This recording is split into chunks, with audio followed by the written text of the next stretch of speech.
Un pantano no cría hijos, Pedro, cría mosquitos. Las palabras de Dirceu resonaron en el patio de tierra de la casa de mi difunto padre, cortando la tarde como un machete oxidado.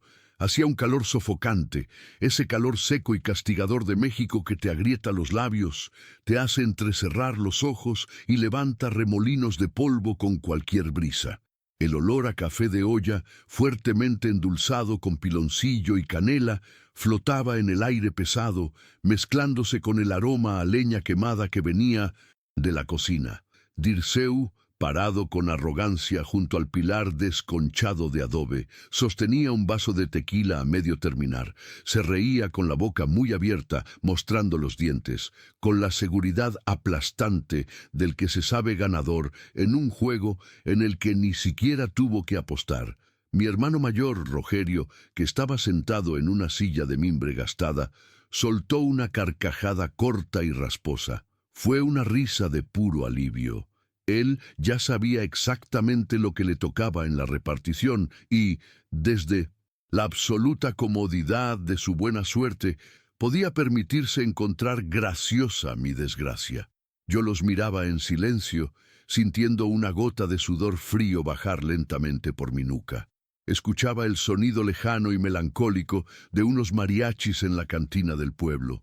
Un contraste doloroso con el luto reciente que aún llevábamos marcado en la ropa y en las ojeras. Sonia, mi hermana y esposa de Dirceu, no se rió con ellos. Clavó la mirada en las profundas grietas de la mesa de madera, incapaz de levantar los ojos para sostener mi mirada, atrapada entre la lealtad a su marido y la vergüenza por la burla.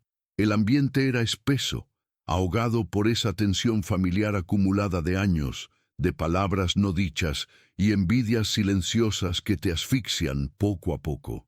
En mis manos callosas, endurecidas por años de trabajo bajo el sol, sostenía el papel del inventario. Era la hoja del testamento, escrita por el pulso tembloroso y cansado de mi padre poco antes de que su corazón se detuviera para siempre. Cada letra garabateada en esa hoja amarillenta parecía un esfuerzo monumental, un último suspiro de autoridad absoluta sobre el destino de nuestra familia. Alisaba los bordes doblados del papel con el pulgar, una y otra vez, sintiendo su textura áspera, como si fuera papel de lija raspando mi orgullo. La rabia me quemaba el estómago, subiendo por mi garganta como bilis amarga. Sentía que mi vida entera de lealtad y sudor en el campo no había valido absolutamente nada para el viejo. En ese instante de profunda humillación, cuando estuve a punto de romper el papel y gritar, levanté la vista hacia el portón entreabierto que daba a la calle de tierra. Un hombre humilde, con la ropa gastada por el sol, un sombrero de paja deshilachado y un morral de tela al hombro, se detuvo por un segundo en el umbral.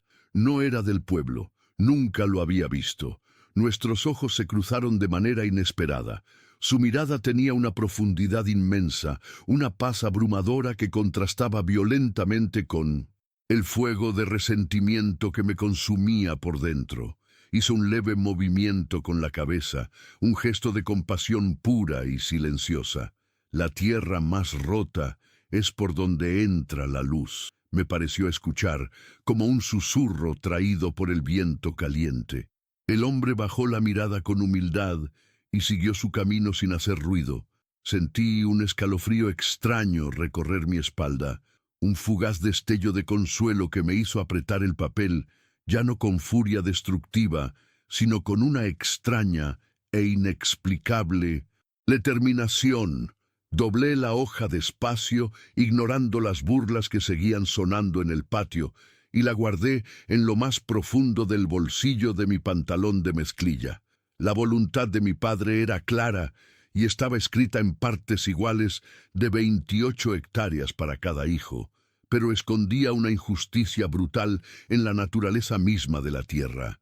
A Rogerio, por el simple hecho de ser el primogénito, le tocó la joya indiscutible de la familia, la parte alta de la loma. Era una extensión de tierra roja, suelta, inmensamente rica en nutrientes, donde las milpas de maíz y los surcos de frijol crecían frondosos casi sin exigir esfuerzo. Tenía corrales de piedra ya levantados, bebederos de concreto listos para el ganado y un pasto grueso y verde que engordaba a los animales en cuestión de meses. Cualquier ranchero experimentado de la región que pasara por el camino principal miraría esa parcela y sabría que era un cheque en blanco, una garantía de prosperidad sin sobresaltos. Rogerio siempre supo acomodarse bajo la sombra protectora de mi padre. Siempre supo decir las palabras correctas para asegurarse su favor. Sonia se llevó la franja del medio. Era una tierra mansa, plana, bendecida con un arroyo constante que lograba sobrevivir vivo, incluso en los peores meses de estiaje. No exigía trabajo pesado ni vigilancia constante. Era perfecta para rentarla a algún ganadero vecino y recibir un pago seguro cada mes, sin tener que pisar el lodo jamás. Ella vivía cómodamente en la ciudad desde hacía años, y esa tierra le garantizaba un ingreso extra que no alteraría en absoluto su rutina urbana, manteniéndola lejos de las madrugadas heladas que tanto detestaba cuando éramos niños. Y luego estaba lo que me dejaron a mí, el fondo de la propiedad, el pantano. 28 hectáreas de lo que parecía ser una condena en vida. Era una depresión natural en el terreno, una gran batea donde toda el agua de las lluvias de la región corría y se estancaba sin salida. En el invierno, con las tormentas fuertes, se convertía en una laguna traicionera de lodo negro, espeso y maloliente, capaz de tragarse las patas del ganado hasta asfixiarlo de agotamiento. Las semillas se pudrían por el exceso de humedad mucho antes de poder germinar, y en el verano, cuando el sol de México castigaba la tierra sin piedad, el agua estancada se evaporaba por completo, dejando tras de sí una costra dura, de color cenizo, llena de grietas tan profundas que parecían heridas abiertas en la piel del mundo. No había estructura alguna en pie. Las antiguas cercas de madera que alguna vez delimitaron el lugar estaban podridas desde la base, derribadas y consumidas por la humedad eterna. Mi padre había pasado años de su juventud peleando contra ese pedazo de tierra maldito. Intentó sembrar, intentó meter animales e incluso intentó arrendarlo, pero siempre terminó derrotado, volviendo a casa con las botas pesadas de fango y la mirada perdida. Entregarme ese rincón olvidado era como entregarme una sentencia de miseria disfrazada de herencia. Era el lugar que nadie quería, la tierra que no valía, ni la tinta con la que se había escrito mi nombre. 3 días después de aquella reunión amarga en el patio, caminé solo hasta la pequeña notaría del centro del pueblo. El sol picaba en los hombros y el polvo blanco manchaba mis botas con cada paso pesado que daba sobre el empedrado. Entré a la oficina oscura y, frente a la mirada vagamente compasiva del viejo notario, firmé el documento legal sin pronunciar una sola palabra, aceptando formalmente mi destino hecho de lodo, fracaso y mosquitos. Sin embargo, esta historia de humillación no termina en aquella galería polvorienta, ni se queda atrapada en la carcajada burlona de mi cuñado Dirceu. Lo que realmente encontré semanas después, enterrado bajo las aguas oscuras de aquel pantano, y el imperio que llegué a levantar con el sudor de mi frente, es algo que ni mi ambicioso hermano, ni mi soberbio cuñado habrían podido llegar a imaginar, jamás, ni siquiera en sus sueños más locos. Deja tu me gusta en este video para apoyar la historia. Suscríbete al canal si aún no formas parte de esta comunidad y cuéntame abajo en los comentarios qué habrías sentido y cómo habrías reaccionado tú al escuchar la broma de Dirceu frente a toda tu familia y desde qué ciudad o país me estás escuchando hoy. Aquella porción de tierra, ahora convertida en el centro de mis desvelos, llevaba más de 100 años arraigada al apellido de nuestra familia. Mi bisabuelo había llegado a esa región de México, cuando ni siquiera existían caminos trazados, solo monte cerrado y el canto fúnebre de las chicharras al mediodía. A fuerza de machetazos y puro sudor, fue marcando linderos con cercas de madera cruda que el tiempo pudrió y que luego fueron reemplazadas por alambre oxidado. No era una historia de héroes de leyenda, sino el relato crudo de hombres con las manos agrietadas y la espalda doblada bajo un sol que no perdona. La memoria familiar no se guardaba en fotografías o documentos elegantes, sino en el conocimiento mudo de saber dónde terminaba cada piedra y dónde la corriente de una tormenta de hace 50 años había abierto una zanja que aún sangraba agua oscura. El abuelo recibió esa herencia y con la misma terquedad compró el pedazo de bajada cuando un vecino quebró por las deudas. Decía que la tierra vecina siempre vale oro, aunque de momento solo dé problemas. Era el sudor de 4 generaciones latiendo bajo mis pies. Mi padre pasó la mayor parte de su vida adulta en una guerra silenciosa, intentando domar el pantano del fondo. Intentó de todo, movido por esa esperanza terca del campesino que se niega a ver un pedazo de tierra improductivo. Una primavera metió ganado, pero las vacas flacas se hundían en el lodo negro de marzo a junio, asustadas, atrapadas hasta las rodillas en una trampa espesa que las dejaba exhaustas y sin apetito. Luego intentó con la siembra tradicional de la zona, preparó la tierra, rezó sus plegarias y sembró.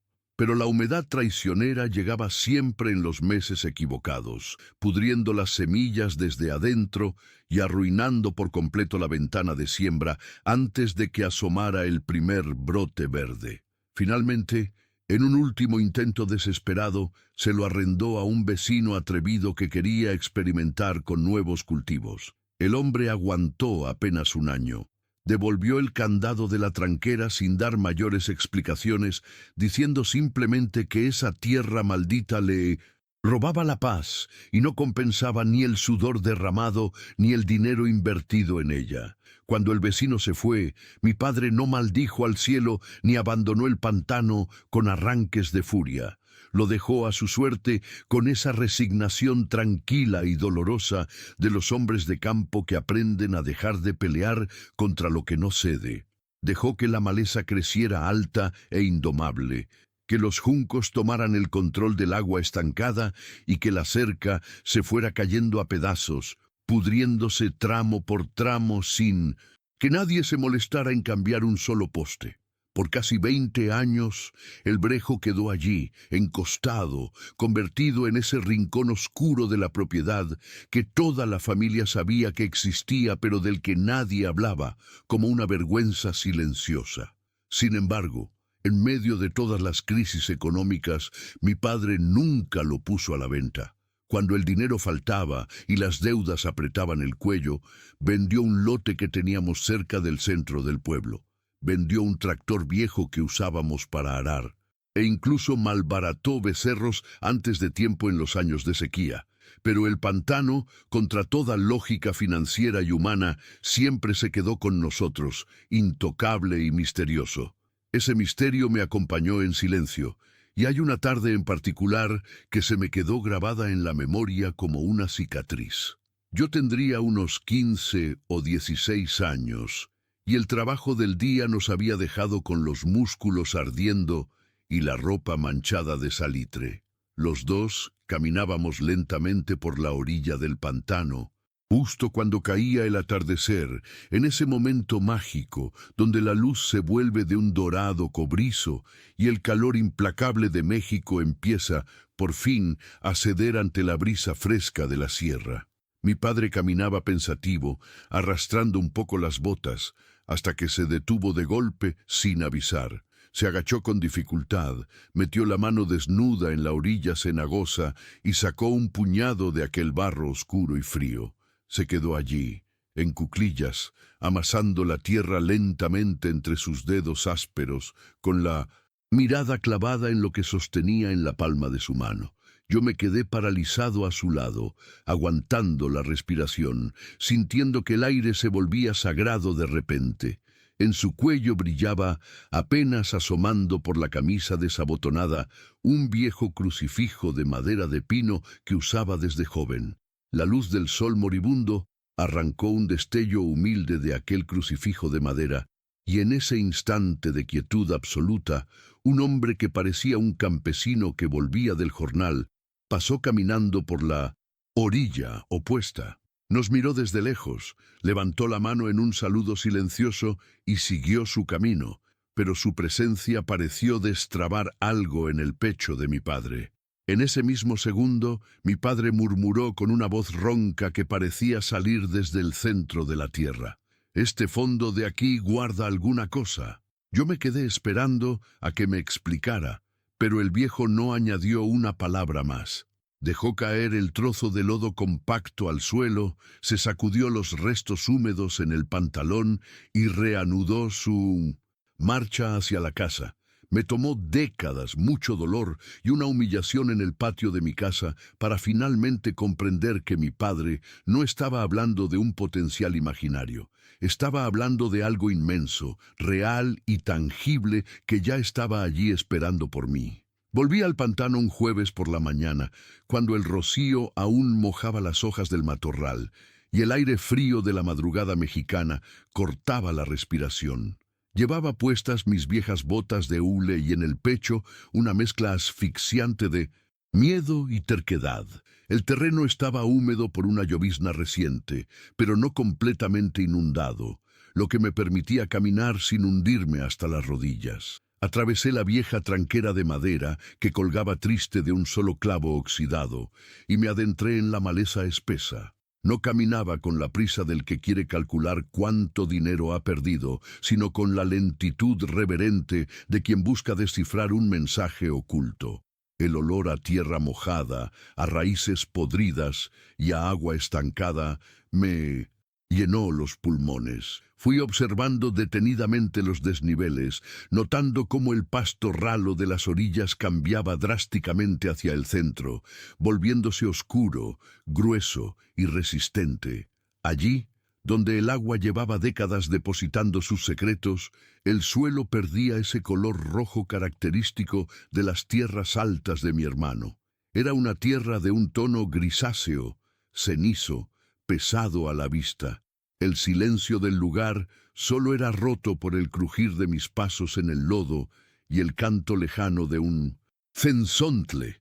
Sentí una soledad inmensa, un peso aplastante sobre mis hombros, como si el alma misma de aquel brejo me estuviera desafiando a entenderla o a marcharme para siempre. Me detuve justo en el centro del terreno, donde mi padre solía pararse a observar la ruina. Me agaché lentamente, sintiendo el crujido de mis rodillas cansadas, y hundí las manos en el suelo oscuro. Tomé un puñado generoso de aquella masa fría, la apreté con fuerza entre mis dedos, esperando que se desmoronara como la tierra seca de los caminos, pero no lo hizo. Cedió suavemente bajo mi presión, dócil y elástica, tomando la forma exacta de mi puño cerrado. No era lodo común. Era una pasta firme, compacta, que no se pegaba a la piel como el fango sucio, sino que se moldeaba como la masa de las tortillas que mi madre preparaba en la madrugada. Me quedé mirando mis manos sucias, recordando el viejo crucifijo de madera de mi padre brillando bajo el sol. En ese instante de duda, escuché un suave chapoteo a mis espaldas. Un hombre mayor, vestido con ropa de manta y un sombrero de palma gastado, estaba parado cerca del lindero, lavándose las manos en un pequeño charco claro. Me miró a los ojos con una serenidad que me detuvo el corazón. «La mejor vasija siempre se hace con el barro más pisoteado», dijo con una voz suave que parecía flotar sobre el agua quieta. Parpadeé, sorprendido por sus palabras, y cuando quise responder, el hombre ya se había dado la vuelta, perdiéndose entre la neblina que, comenzaba a levantarse. Un calor extraño y reconfortante inundó mi pecho. Tomé 5 bolsas de plástico que traía en el morral y comencé a llenarlas con muestras de aquel barro gris, marcando cuidadosamente de qué zona venía cada una. Esa misma tarde, Con las bolsas pesadas en la caja de mi camioneta oxidada, manejé hasta el pueblo más grande de la región. El ruido de las calles, el claxon de los peceros y el olor a elotes asados me devolvieron a la realidad cruda. Entré a la oficina de un ingeniero agrónomo recomendado por la gente del mercado. Era un despacho limpio, lleno de títulos enmarcados y con aire acondicionado que me hizo tiritar el sudor frío de la frente. El ingeniero, un hombre de manos limpias que jamás habían tocado un arado, ni siquiera se dignó a abrir las bolsas de plástico que puse sobre su escritorio de vidrio. Escuchó mi descripción del terreno durante 2 minutos, miró por la ventana y dictó su sentencia con voz aburrida. Suelo hidromórfico, dijo con desdén. Para darle un uso agrícola a esa parcela necesitas un proyecto de drenaje profundo que te va a costar 3 veces más de lo que vale la tierra misma. Mi consejo es que la vendas por lo que te den. Sentí un golpe sordo en el estómago. La burla de Dirceu volvió a sonar en mi cabeza fuerte y clara. Tomé mis bolsas en silencio, le di las gracias apretando los dientes y salí a la calle deslumbrante. El sol de la tarde quemaba el asfalto y mi esperanza parecía derretirse bajo mis pies. Me senté en una banca de piedra en la plaza central, frente a la iglesia, abrazando las bolsas llenas de lodo como si fueran lo único que me quedaba en la vida. El desánimo me envolvía como una cobija pesada. Pensé en rendirme. Pensé en llamar a mi hermano Rogerio, pedirle trabajo como peón en su tierra fértil y tragarme el orgullo para siempre. Saqué de mi bolsillo un pan dulce viejo que había comprado por la mañana y comencé a masticarlo lentamente, sintiendo que no tenía sabor a nada.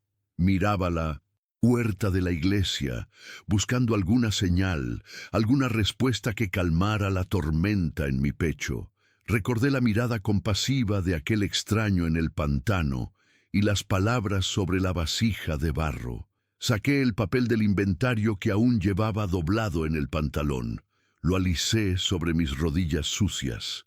Ahí estaba mi nombre, escrito con el último aliento de mi padre. Él nunca vendió esa tierra. Él prefirió pasar hambre antes que deshacerse de aquel rincón oscuro. Con un suspiro profundo, guardé el pan a medio comer. Me levanté de la banca frotándome los ojos cansados y caminé hacia la sede de la Cooperativa de Crédito Rural. Era mi última carta. Sabía que allí trabajaba otro agrónomo, un hombre mayor conocido por su trato rudo pero honesto con los campesinos de la zona. Entré al edificio con paso firme, ignorando las miradas despectivas que algunos ganaderos ricos lanzaban hacia mis botas manchadas de ceniza y lodo. No iba a dejar que me humillaran otra vez sin pelear. El agrónomo de la cooperativa era distinto. Tenía las manos curtidas y un escritorio lleno de papeles desordenados y frascos con tierra. Escuchó mi relato sin interrumpir. Le describí el color grisáceo, la forma en que el barro cedía y se mantenía moldeado en mis manos sin desmoronarse. Le pedí que mirara las muestras. Él abrió la primera bolsa, hundió sus dedos en el material frío y frunció el ceño. Tomó un puñado, lo amasó con fuerza y luego llenó un vaso de cristal con agua purificada. Dejó caer el trozo de lodo dentro del vaso y ambos nos quedamos en silencio, observando. Las partículas no se disolvieron rápido ensuciando el agua como lo haría la tierra normal. Quedaron suspendidas, bajando lentamente, con una pesadez extraña, mucho más lento que cualquier barro de campo que yo hubiera visto. El hombre se apoyó en el respaldo de su silla, cruzó los brazos y me clavó una mirada intensa que me heló la sangre por un instante. «Esto que trajiste aquí no es barro de pantano común, Pedro», dijo con la voz ronca. Yo me quedé paralizado sin saber si prepararme para otra decepción. «No lo mandes a un laboratorio agrícola. Mándalo a un laboratorio de análisis de materiales de construcción, porque si esto es lo que yo creo que es, tu problema no es qué plantar en esa tierra, muchacho. Tu problema va a ser cómo extraer todo lo que tienes ahí abajo. Los resultados del laboratorio llegaron 21 días después en un sobre de papel manila cerrado herméticamente. Lo abrí sentado a la mesa de madera de mi cocina, bajo la luz parpadeante de una bombilla solitaria, mientras afuera los grillos cantaban en la oscuridad del campo mexicano. El documento técnico confirmaba sin lugar a dudas lo que el viejo agrónomo sospechaba. Debajo del lodo podrido tenía arcilla de la más alta calidad para la construcción civil, volumen suficiente para 25 años ininterrumpidos de explotación. Con ese laudo en la mano, un permiso minero que conseguí tras meses de burocracia sofocante y un cuaderno de rayas donde anoté mi plan de negocios con caligrafía apretada, me planté frente al gerente del banco local. El hombre de traje impecable me miró por encima de sus gafas de montura fina, con una mezcla de lástima y desdén, al ver que la garantía era el infame pantano de los mosquitos. «Esta zona está catalogada como inundable, Pedro», me dijo con voz aséptica y aburrida.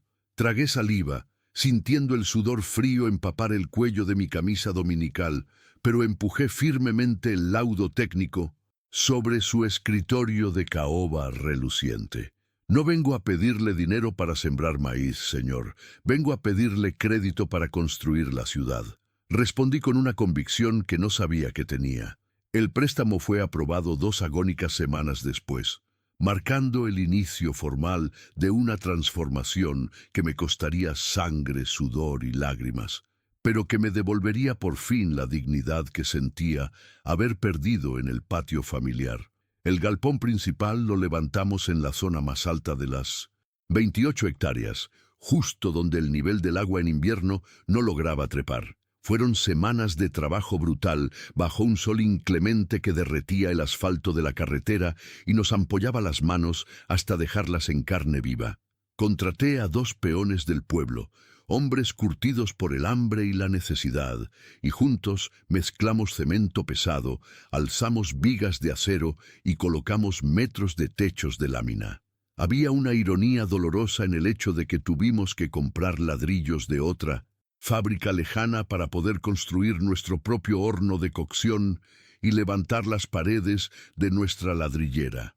Cada bloque rojo que asentábamos era un recordatorio constante de mi promesa, de ese deseo ardiente de convertir nuestro barro inútil en oro sólido.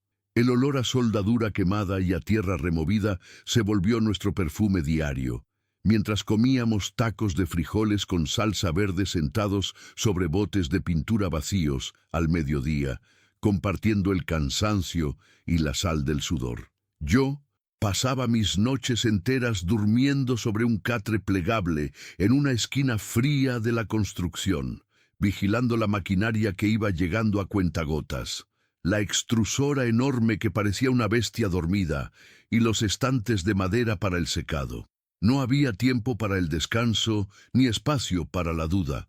El reloj del préstamo bancario había comenzado a correr y el miedo al fracaso me mordía los talones en cada madrugada. El verdadero terror comenzó con las primeras pruebas de producción, cuando descubrimos que la arcilla extraída de mi pantano tenía un nivel de humedad traicionero, muy superior al que marcaban los manuales de las máquinas nuevas. Los ladrillos salían de la boca de la extrusora completamente deformados, aplastados bajo su propio peso blando, como si el lodo se negara con violencia a perder su naturaleza salvaje y acuosa. Detuve la producción de inmediato, sintiendo un nudo de angustia terrible apretarme la garganta al ver montañas de material desperdiciado en el suelo. Fueron 2 días y 2 noches de pesadilla absoluta, ajustando válvulas de presión, cambiando las rejillas de la matriz y regulando el proceso de presecado térmico, mientras el cansancio me nublaba la vista y los músculos me temblaban de pura fatiga. En la tercera madrugada, solo en el galpón gigantesco y mal iluminado, el motor del horno se atascó repentinamente, haciendo sonar una alarma estridente que taladró el silencio del campo. Caí de rodillas frente a la máquina caliente, con las manos negras de grasa, llorando de pura frustración, sintiendo que Dirceu tenía razón y que yo solo era un pobre fracasado. En medio de mi desesperación, la puerta de lámina chirrió suavemente y entró un trabajador de turno nocturno que no recordaba haber contratado, vistiendo un overol manchado. Se agachó a mi lado, me entregó un trapo de algodón para limpiarme la cara y con una voz extrañamente familiar y serena murmuró: «El fuego no destruye el barro, Pedro, solo le da la fuerza para sostener el cinto. Mundo». Parpadeé confundido, y cuando me puse de pie para darle las gracias, el hombre había desaparecido sin hacer ruido, dejando en el aire frío un leve y cálido aroma a pan recién horneado que llenó mi pecho de una paz inexplicable. Con esa paz renovada, latiendo fuerte en mis venas, me acerqué nuevamente a la inmensa máquina extrusora, moví la última palanca de ajuste de presión y reinicié el motor pesado que rugió con fuerza en el galpón solitario. Hice pasar una nueva carga de arcilla presecada, conteniendo la respiración, con los ojos bien abiertos y clavados en la boquilla de salida manchada de lodo oscuro. Lentamente, la barra de arcilla comenzó a asomar, firme, completamente lisa y con los bordes rectos y perfectamente definidos, cortándose rítmicamente en bloques idénticos que avanzaban triunfantes por la banda transportadora. Los pasamos al horno encendido con un cuidado casi religioso, midiendo la temperatura, y cuando salieron horas después a la luz del sol, el resultado fue un auténtico milagro terrenal. Tomé el primer ladrillo cocido entre mis manos callosas, sintiendo aún el calor ardiente del fuego en mi piel. Tenía un color rojo uniforme, intenso y profundo como la sangre misma de aquella tierra que antes nos daba la espalda.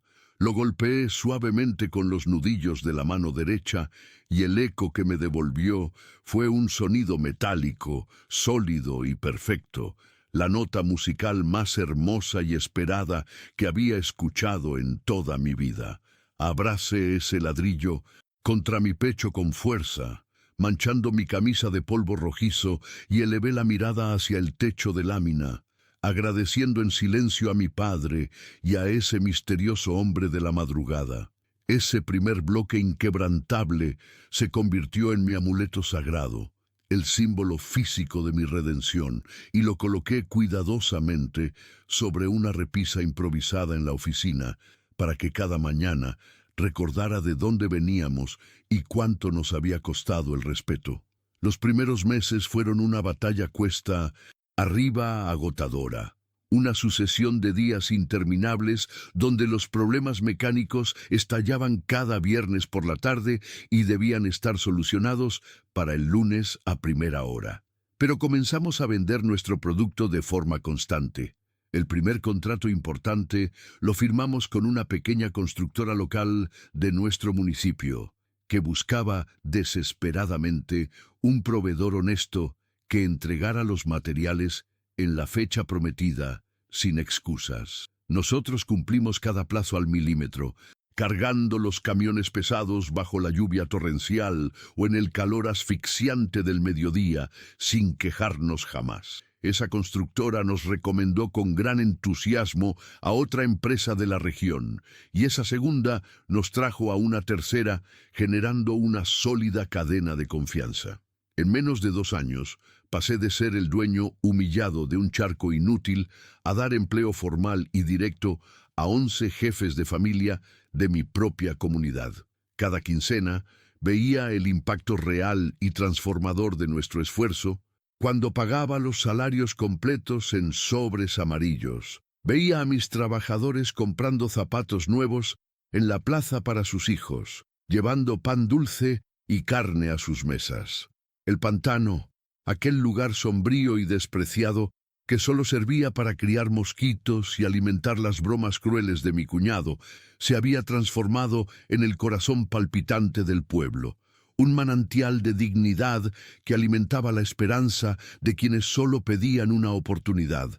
Al tercer año de haber encendido el horno por primera vez, ganamos la licitación más importante de nuestro municipio para el programa de vivienda popular. Era un contrato inmenso para proveer los ladrillos que levantarían las casas de decenas de familias que llevaban años viviendo bajo techos de cartón y hule. Ganamos limpiamente, ofreciendo el precio más justo y garantizando un tiempo de entrega que ninguna otra fábrica grande de la región quiso comprometerse a cumplir. Recuerdo la mañana en que salió el primer convoy de camiones pesados, cargados hasta el tope con nuestros bloques rojos, levantando una nube de polvo dorado en el camino vecinal. Me quedé parado junto al portón de la fábrica, con mi taza de peltre llena de café de olla caliente, sintiendo cómo el vapor me empañaba los ojos. El Brejo, ese mismo pantano despreciado que mi cuñado Dirceu juraba que solo servía para criar mosquitos y vergüenzas, ahora estaba literalmente construyendo las paredes que protegerían del frío y la lluvia a los más humildes del pueblo. No hice grandes discursos ni celebraciones ruidosas.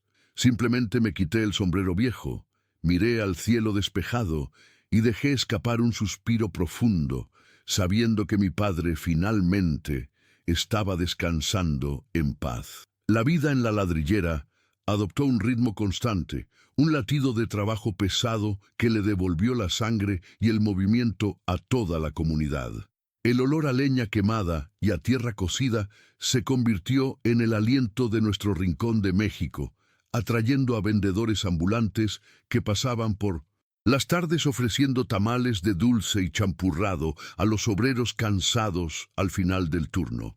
Mi oficina seguía siendo un cuarto de madera humilde, adornada únicamente por aquel primer ladrillo perfecto que sacamos del horno, el cual reposaba sobre mi escritorio como un recordatorio silencioso de nuestra resistencia. Cada vez que el agotamiento amenazaba con doblarme las rodillas por las largas jornadas, tocaba la superficie áspera de ese bloque rojo y recordaba las palabras de aquel extraño. En la madrugada, el fuego no destruye el barro, solo le da la fuerza para sostener el mundo.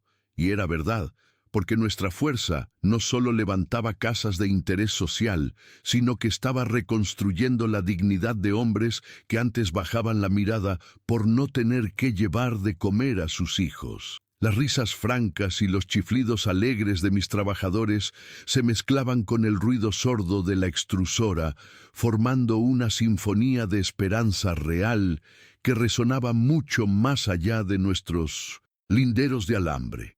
Mientras el fondo del valle se llenaba de vida y fuego continuo, la parte alta de la propiedad, la preciada tierra roja de mi hermano Rogerio, comenzaba a marchitarse bajo el peso aplastante de un cielo inclemente.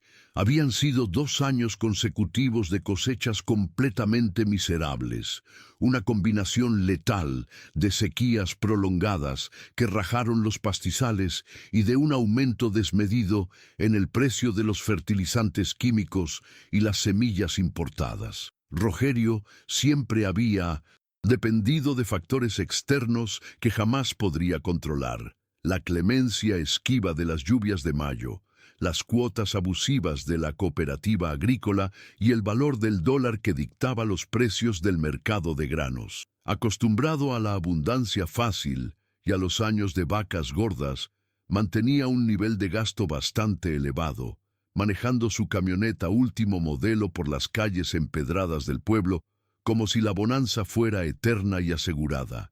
Pero la tierra roja, aunque profundamente noble, exige su propio tributo, y cuando las oscuras nubes de tormenta se negaron a soltar su llanto sobre el campo, las deudas comerciales comenzaron a acumularse rápidamente como hojas secas, amontonándose en el porche de su gran casa patronal. La sequía no solo secaba las raíces profundas del maíz, sino que estaba evaporando rápidamente su orgullo y aquella falsa seguridad que le había dado sentirse siempre el hijo favorito en la división de la herencia familiar. El encierro solitario se volvió pronto la única salida visible para mi atormentado hermano mayor. Las noches en su rancho se hicieron largas, pesadas y absolutamente silenciosas. llenas de botellas de licor fuerte, a medio terminar dejadas al descuido sobre la misma mesa de roble fino, donde meses antes había celebrado su gran victoria. Rogerio se sentaba en la oscuridad de su amplia galería, escuchando impotente el viento caliente barrer la tierra seca de sus campos, sintiendo cómo el estómago se le retorcía de pura ansiedad al ver los pagarés del banco amontonándose peligrosamente junto a la puerta de entrada. A diferencia de mi modesto barro, que permanecía estoico, abundante e inalterable bajo el suelo sin importar si llovía o tronaba, la gran riqueza de Rogerio flotaba frágil en el aire, a total merced de los caprichos impredecibles del clima y la economía brutal del país. En esas madrugadas de insomnio, con los ojos inyectados en sangre y las manos temblorosas, no podía evitar recordar el sombrío día del inventario, la letra temblorosa de nuestro padre en el papel testamentario y la risa condescendiente y burlona que él mismo había soltado sin pudor cuando me entregaron el pantano. Pensaba en cómo yo había aceptado mi supuesta derrota trágica en silencio absoluto, agachando la cabeza mansamente, y sentía un ardor insoportable en el centro del pecho, una punzada afilada de culpa y puro terror al darse cuenta de que el abismo financiero estaba a punto de tragarse por completo todo aquello que él creía legítimamente suyo. La noticia definitiva de nuestro rotundo éxito le llegó a Rogerio de la forma más dolorosa posible, a través de la voz ingenua y casual de una tercera persona. Fue una calurosa tarde de martes, resguardándose en la sombra de un toldo de lona frente a la tienda de abarrotes del pueblo, cuando un vecino ganadero se recargó tranquilamente en el cofre de su camioneta para platicar de negocios. Sin ninguna mala intención, el hombre mayor empezó a elogiar efusivamente la nueva y próspera ladrillera de la región, comentando maravillado sobre la calidad inmejorable del material de construcción y la puntualidad casi milagrosa de las entregas en las importantes obras municipales. El dueño resultó ser un tipo muy trabajador y serio, dijo el vecino, escupiendo un pedazo de palillo de madera al polvo. Es tu hermano menor, Pedro, el que se quedó con la ciénega abandonada del viejo, ¿verdad? Vaya mina de oro que el muchacho tenía escondida bajo el lodo todo este tiempo. Rogerio se quedó completamente helado, sintiendo repentinamente que el aire pesado de la calle se le escapaba de los pulmones. No supo qué responder para mantener las apariencias. Apretó fuertemente las llaves de su vehículo en el bolsillo de su pantalón, hasta hacerse un daño real en las manos. Asintió torpemente al vecino y subió a su auto en el más absoluto silencio. Mientras manejaba de regreso a su tierra reseca y agrietada por el sol, la gran revelación lo golpeó físicamente con la fuerza demoledora de un mazo de hierro. Mi humilde arcilla no dependía del dólar, ni de la lluvia de temporada, ni de los caprichosos precios de la cooperativa agrícola. Siempre estuvo ahí pacientemente, esperando a quien tuviera el valor de entenderla y respetarla, en lugar de despreciarla y burlarse de ella. Su enorme orgullo de hermano mayor, finalmente y sin remedio, comenzó a desmoronarse pedazo a pedazo en el fondo de su propia miseria silenciosa.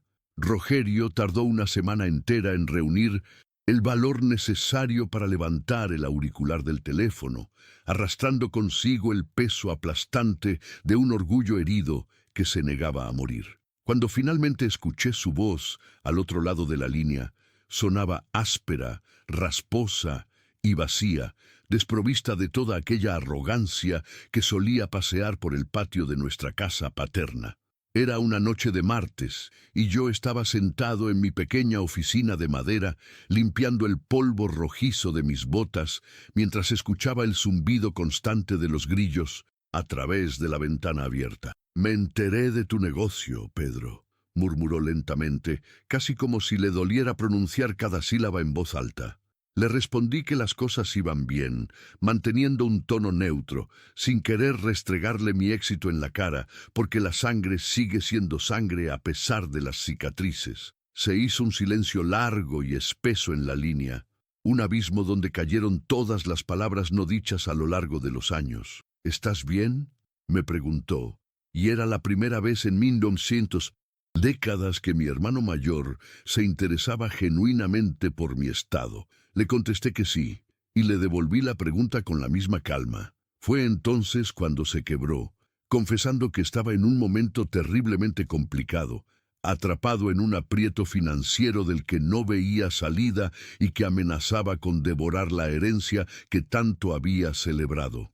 Me pidió dinero sin rodeos, nombrando una cifra limpia y cruda, sin intentar disfrazarlo de una inversión conjunta o un favor menor. Sentí un nudo extraño en la garganta al escucharlo tan vulnerable, tan humano. Le dije que le prestaría la suma completa, sin cobrarle un solo centavo de intereses, y que tendría 2 años para pagarme, pero con una condición innegociable. Debíamos firmarlo todo en un papel ante el notario. ¿No confías en mí?, preguntó con un deje de tristeza. No, le respondí con firmeza, porque los acuerdos de palabra son los que terminan destrozando a las familias, y ya hemos tenido suficiente de eso. Él aceptó mi condición sin intentar debatir, exhalando un suspiro profundo que sonó a pura derrota a través del auricular. Pero justo antes de colgar, cuando creí que la conversación había terminado, su voz cambió, volviéndose repentinamente seria y urgente. Pedro, cuando regularices todo esto de tu fábrica, quiero que mandes a analizar la otra bajada de tierra que está al fondo de tu parcela, me dijo, sorprendiéndome por completo. Me recordó que nuestro padre había comprado esa pequeña área colindante al mismo tiempo que el pantano principal, y que compartía las mismas características de escurrimiento y depósito de agua de lluvia.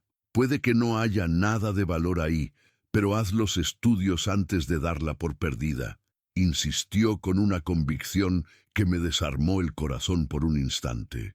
Le pregunté directamente por qué me estaba diciendo eso, por qué de repente le importaba tanto el destino de mi tierra después de haberse burlado de ella en el pasado. Se quedó callado unos segundos, buscando las palabras exactas, y cuando respondió, sentí que algo profundo se había quebrado dentro de él para dar paso a una luz nueva. Porque es tu tierra, hermano, y porque acabo de aprender a golpes lo que sucede cuando no te tomas el tiempo de entender lo que tienes antes de decidir que no vale absolutamente nada. Colgó el teléfono. Me quedé sosteniendo la bocina muerta en la mano, mirando fijamente la llama temblorosa de una veladora que tenía encendida junto a mi primer ladrillo rojo. Esa advertencia no era solo un consejo técnico, era el acto de contrición más sincero que Rogerio podía ofrecer, una forma torpe y rústica de pedirme perdón por haber dudado del juicio de nuestro padre. Sonreí tristemente, sintiendo que de alguna manera el milagro del barro gris estaba empezando a sanar también las heridas más profundas de nuestra familia. La visita inesperada ocurrió un par de semanas después, en una de esas mañanas frías donde la neblina mexicana todavía se aferra a las copas de 1960. Los árboles y el aliento sale blanco por la boca. Yo estaba revisando unos albaranes de entrega cerca del horno principal cuando uno de los muchachos me avisó que un hombre en una camioneta elegante estaba parado en el portón de entrada. Caminé hacia la reja, limpiándome las manos manchadas de ceniza en un trapo viejo, y allí estaba Rogerio.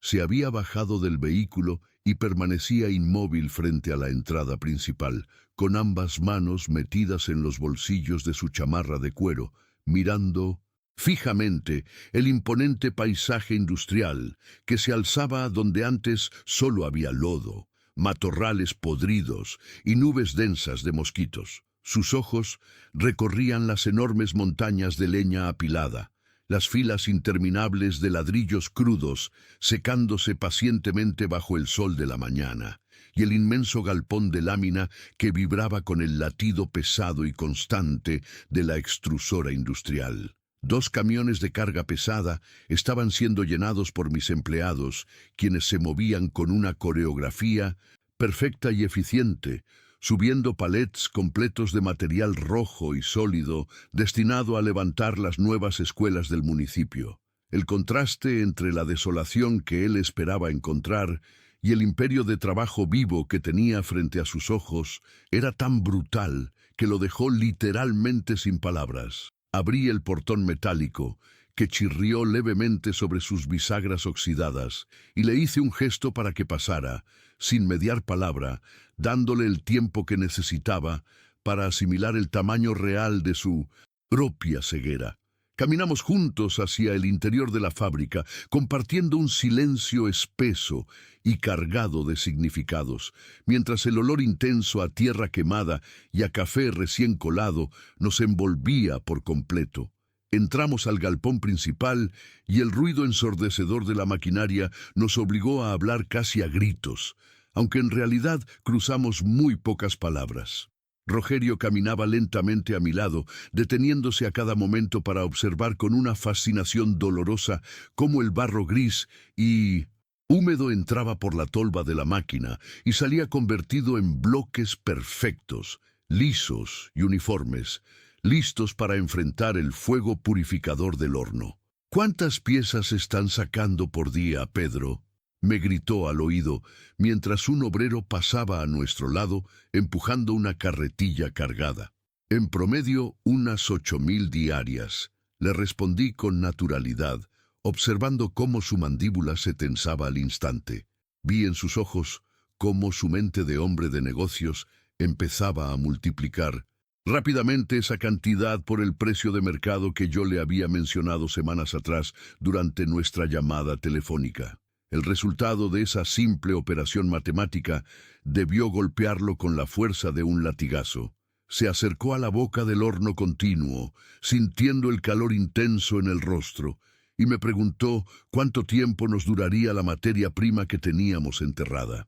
Le confirmé que el estudio agronómico estimaba al menos 25 años de reservas comprobadas, y que la calidad del núcleo del pantano era completamente uniforme y constante. Rogerio bajó la mirada hacia sus propias botas, inusualmente limpias en comparación con las mías, y se quedó allí parado durante un largo rato, procesando la magnitud de mi suerte. El pantano no dependía de la lluvia, no le importaba si el precio del fertilizante subía y no estaba a merced de las plagas que devoraban sus cosechas. La riqueza siempre había estado allí, paciente, silenciosa y segura, aguardando bajo el agua estancada a que alguien tuviera el coraje de ensuciarse las manos y confiar en el legado silencioso que nuestro padre nos había dejado. Nos sentamos finalmente en un par de sillas de plástico descolorido frente a mi pequeña oficina, apartados del ruido ensordecedor de la línea de producción. Les ofrecí a los dos unos jarritos de barro con café caliente, y él tomó el suyo con ambas manos, como si buscara calentarse el alma en aquella mañana helada, mirando fijamente el fondo de su bebida oscura, con la voz rota y despojada de toda su antigua armadura de hermano mayor arrogante. Finalmente confesó lo que tanto le atormentaba. El día de la lectura del testamento, cuando Dirceu hizo aquella maldita broma en el patio, yo realmente creí que el viejo había sido sumamente injusto contigo, Pedro, murmuró con pesadumbre. Pensé que te había dejado la peor parte para castigarte por algo y esperaba que estallaras de rabia, que pelearas y reclamaras tu parte, pero tú te quedaste callado y aceptaste la basura sin quejarte. Le respondí suavemente que pelear no habría borrado la tinta del papel y que en aquel momento yo tampoco sabía qué era lo que estaba recibiendo realmente. En ese instante de confesión íntima, un anciano de rostro arrugado y piel color bronce, uno de los peones que acarreaba agua para los trabajadores, pasó junto a nosotros. Llevaba colgado en el pecho un pequeño crucifijo de madera idéntico al de nuestro padre. Se detuvo un segundo. Nos miró a los dos con una dulzura inmensa y dijo con voz serena: El campo seco y el pantano inundado beben de la misma lluvia, solo hay que saber esperar. Rogerio levantó la vista, sorprendido por las palabras del anciano, y una lágrima solitaria trazó un camino brillante por su mejilla polvorienta. Se puso de pie lentamente, dejó el jarrito vacío sobre la mesa, me dio una palmada torpe y pesada en el hombro y caminó de regreso a su auto, llevándose consigo la certeza dolorosa de que la verdadera herencia no estaba en el valor comercial de la tierra roja, sino en la sabiduría profunda y en la fe inquebrantable de saber mirar más allá de la superficie. Fue un sábado por la tarde cuando Sonia apareció en la ladrillera, sin avisar y sin la compañía de su marido.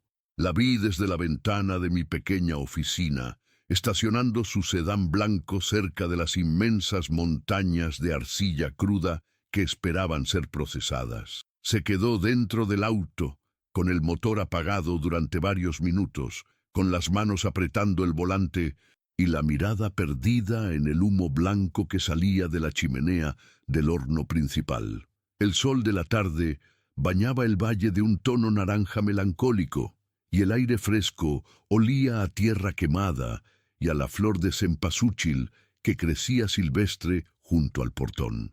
Caminé despacio hacia ella, limpiando el polvo rojo de mis manos en mi pantalón gastado. Cuando por fin abrió la puerta y bajó del vehículo, no vi a la mujer acomodada y distante de la ciudad, sino a mi hermana mayor, a la misma niña con la que corría por los campos antes de que el dinero, la edad y las distancias nos separaran para siempre. Sus ojos asombrados recorrieron las largas hileras de ladrillos perfectos, secándose al sol, los inmensos camiones de carga listos para salir a las obras municipales y a los obreros que seguían trabajando con ese ritmo constante y digno del campesino mexicano. ¿Toda esta inmensa fábrica creció de aquel lodo, Pedro?, me preguntó con un hilo de voz, cruzando los brazos sobre su pecho, como si sintiera un frío repentino bajo el sol ardiente de nuestro pueblo. Asentí en silencio, invitándola a pasar, sintiendo que esa visita inesperada cargaba un peso familiar que llevaba años buscando dónde caer para por fin descansar. Caminamos juntos por los pasillos estrechos formados por los altos estantes de secado. Sonia caminaba con sumo cuidado, esquivando los charcos de agua arcillosa, escuchando atenta el ruido rítmico y ensordecedor de la maquinaria pesada. Al llegar a la zona de descanso de los trabajadores, se detuvo y fijó la vista en el suelo de tierra apisonada, incapaz de sostener mi mirada. Dirceu sigue contando aquel maldito chiste en las reuniones de su familia, confesó de golpe, con la voz temblorosa por una mezcla de rabia y vergüenza. Habla de la herencia exótica del pantano inútil de los mosquitos, y todos sus parientes se ríen a carcajadas con su gran ocurrencia festiva. Me quedé callado, dejando que la confesión fluyera, sabiendo que ella necesitaba desesperadamente sacar ese veneno de su sistema. Levantó la vista, con los ojos llenos de lágrimas contenidas, y me miró con una vulnerabilidad que me rompió el corazón de hermano. Yo nunca me río con ellos, Pedro, te lo juro por la memoria de papá, pero tampoco he tenido el valor de mandarlo callar, de defenderte como una verdadera hermana debió hacerlo desde aquella tarde oscura en el patio. Me dijo que siempre supo en el fondo que el viejo no hacía las cosas a la ligera, que detrás de esa división aparentemente cruel de las hectáreas había un propósito mayor que ninguno supo leer a tiempo. Debí decirlo aquel día frente al notario. Debí decir en voz alta que no era justo, aunque eso no cambiara una sola coma del testamento. Susurró, agarrando mi brazo endurecido por el trabajo rudo. Le respondí que el tiempo de papá tenía su propio reloj misterioso y que llegar tarde con la verdad siempre es mucho mejor que no llegar nunca a la cita con el propio corazón. La llevé a la sombra de un gran árbol de huizache que habíamos dejado en pie junto al galpón principal de secado, y le ofrecí un vaso de agua fresca de Jamaica. Nos sentamos en un par de troncos cortados, rodeados por la paz inmensa y profunda que solo el trabajo honrado y honesto puede brindar al final del día.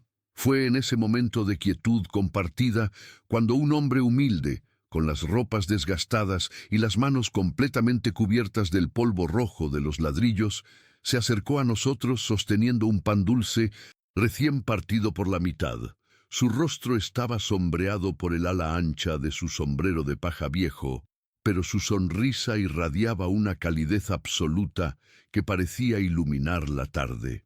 Nos ofreció el pan con un gesto suave de sus manos curtidas y con una voz profunda que parecía acariciar el aire mismo, nos dijo: «La mejor cosecha no es la que se guarda bajo llave en el granero, sino la que reconcilia a los hermanos que comen de la misma mesa». Sonia tomó el trozo de pan con las manos temblorosas, parpadeando sorprendida por la irrupción amorosa y repentina del peón, quien se retiró en silencio hacia la zona de los hornos, antes de que pudiéramos siquiera darle las gracias por el gesto.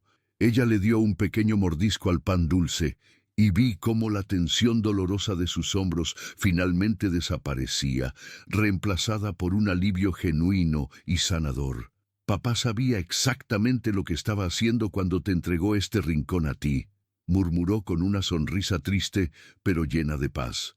Poco después, subió a su auto y manejó de regreso a la ciudad, dejándome con la certeza absoluta de que una herida familiar profunda acababa de cerrarse para siempre.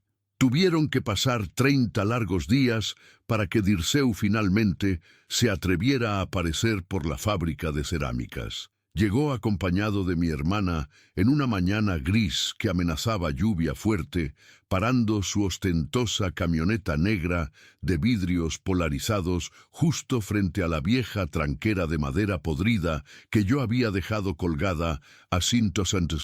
Propósito como un rudo monumento a nuestro pasado. Salí a recibirlos con mi casco de trabajo manchado de lodo y polvo de arcilla. Dirceu se bajó del vehículo lentamente, con las manos metidas torpemente en los bolsillos y una expresión pálida e indescifrable en el rostro. Le faltaba toda la soberbia venenosa y la arrogancia barata que había exhibido en el patio de nuestra casa durante el inventario de bienes. No había ni el más mínimo rastro del hombre seguro que sostenía su vaso de tequila, creyendo ser el más astuto de todo México. Sus ojos, abiertos de par en par, no daban crédito a la magnitud gigantesca de la operación industrial que se levantaba vigorosa sobre el mismo pantano que él había despreciado y humillado públicamente. Vio a los 11 padres de familia trabajando dignamente con el sudor en la frente. Vio los grandes camiones municipales cargando material para construir las casas de los pobres y sintió en su propia piel el calor abrasador del horno continuo que quemaba, día y noche sin descanso. Caminó hacia mí con pasos pesados y arrastrados, como si estuviera caminando directamente hacia el patíbulo, aplastado por la evidencia irrefutable de su propia miopía, de su enorme estupidez y de su soberbia ignorancia. El ruido ensordecedor de la gran extrusora pareció enmudecer sus crueles burlas de tantos años en un solo instante, ahogando su gran chiste bajo el peso rojo e innegable de millones de ladrillos perfectos. Caminamos los tres por el caluroso interior del galpón, sin que él se atreviera a formular una sola pregunta ni a emitir el más mínimo comentario sarcástico. Lo guié pacientemente por cada etapa del ruidoso proceso productivo con la misma calma con la que había guiado a Rogerio semanas atrás, mostrándole cómo aquel barro gris, frío y despreciado se transformaba milagrosamente en el pilar fundamental de una comunidad entera. Al llegar al final de la agitada línea, frente a las enormes montañas de material terminado, empaquetado y listo para su entrega, Dirceu se detuvo en seco. Se quedó mirando las hileras simétricas y perfectas, acariciando lentamente con sus dedos finos y limpios la superficie áspera y caliente de un ladrillo recién salido del horno ardiente. «¿Cuánto tiempo de tu vida te tomó construir todo esto, Pedro?», me preguntó por fin, con la voz rasposa y apenas audible por encima del zumbido atronador de las enormes máquinas. 3 años, le contesté mirándolo fijamente a los ojos, sintiendo el peso exacto de esa medida, implacable de tiempo en mi alma. 3 años completos, el mismo tiempo exacto que él había pasado repitiendo la broma burlona del pantano y los mosquitos en cuanta cantina, plaza y fiesta familiar pisaba sin importarle mi dolor. Vi cómo tragaba saliva con gran dificultad, asimilando en silencio que su mayor burla se había convertido irreversiblemente en su más grande y humillante derrota. Se dio la vuelta para regresar a la salida en silencio y justo antes de cruzar el portón metálico de la fábrica hacia la calle, me miró directamente, desprovisto ya de toda defensa, de todo escudo y de todo falso orgullo. «Lo hiciste muy bien, Pedro, vaya que lo hiciste bien», me dijo en un tono de absoluta rendición. El cruel chiste del pantano murió para siempre en ese preciso segundo de la mañana, sepultado definitivamente bajo el sagrado respeto que solo la tierra duramente trabajada te puede llegar a imponer. Una tarde de invierno, ya en nuestro 4º año de trabajo continuo y próspero, decidí caminar a solas por la parte del pantano que aún no habíamos tocado con las máquinas. La zona de excavación estaba concentrada en el centro, donde la veta de arcilla gris era mucho más densa, profunda y uniforme. Pero las orillas de mi tierra seguían exactamente iguales a como las recordaba desde mi infancia, cubiertas por esa misma maleza baja y húmeda que se alimentaba del lodo espeso. El agua turbia me llegaba casi hasta las rodillas mientras avanzaba despacio, sintiendo el frío, calarme los huesos a pesar de las botas gruesas de hule. No tenía un destino fijo ni prisa alguna por regresar a la oficina.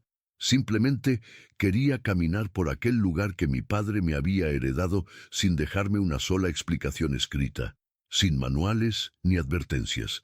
Me detuve en un punto donde el terreno se hundía más, formando una especie de espejo oscuro donde el cielo nublado de México se reflejaba con una quietud casi sagrada. Me quedé inmóvil, escuchando el viento frío soplar entre los juncos, y mi memoria me llevó de regreso a aquella tarde lejana, décadas atrás. Vi a mi viejo agachado en este mismo lugar exacto, con sus manos curtidas llenas de aquel barro grisáceo, haciendo una pausa interminable antes de soltar la tierra y volver a casa caminando en silencio. «Este fondo de aquí guarda alguna cosa», había susurrado aquel día. Y vaya si guardaba algo. Debajo de toda esta tristeza aparente, el viejo pantano escondía el futuro entero de nuestra familia, esperando a ser descubierto. Nunca sabré con absoluta certeza si mi padre tenía idea de que bajo esta ciénaga apestosa existía una mina de arcilla de tan alta calidad, capaz de sostener una fábrica entera durante décadas. Quizás él lo sabía por instinto, o quizás solo sentía en su corazón de campesino que esta tierra maltratada poseía una fuerza profunda que él mismo ya no tenía el tiempo ni las fuerzas para alcanzar. Pero lo que sí supe con claridad, mientras el agua helada rozaba mis piernas, era la razón por la que él nunca vendió este pedazo, ni siquiera en los años de peor hambre y sequía. Rogerio se había quedado con la tierra roja y fértil, la que daba frutos rápidos sin exigir paciencia, perfecta para su carácter orgulloso y desesperado. Sonia había recibido la parcela dócil y fácil de administrar a la distancia, ideal para la vida tranquila que ella había construido en la ciudad, lejos del sudor del campo. Pero el pantano, el rincón maldito y olvidado de la herencia, me lo dejó a mí. Quizás en 1900, su inmensa y silenciosa sabiduría, el viejo sabía perfectamente quién de sus 3 hijos tendría la terquedad suficiente para quedarse en el lodo, aguantando las burlas y el dolor, hasta descubrir la verdad.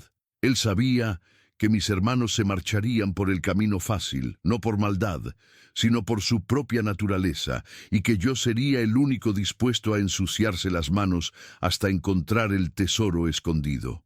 Mientras esas ideas daban vueltas en mi cabeza, una suave brisa agitó la superficie del agua, estancada frente a mí. Al levantar la mirada, vi a un hombre de pie en la otra orilla del brejo, recortado contra la luz del atardecer. Llevaba una túnica sencilla, casi del mismo color de la arcilla cruda, y sus pies descalzos tocaban el lodo sin hundirse. No sentí miedo, sino una paz abrumadora, una calma caliente que me abrazó el pecho en medio del frío invierno. El hombre se agachó lentamente, tomó un poco de barro en sus manos y trazó con él la forma de una cruz sobre una piedra blanca que sobresalía del agua. Luego me miró con unos ojos que parecían contener todas las lágrimas y todas las alegrías del mundo.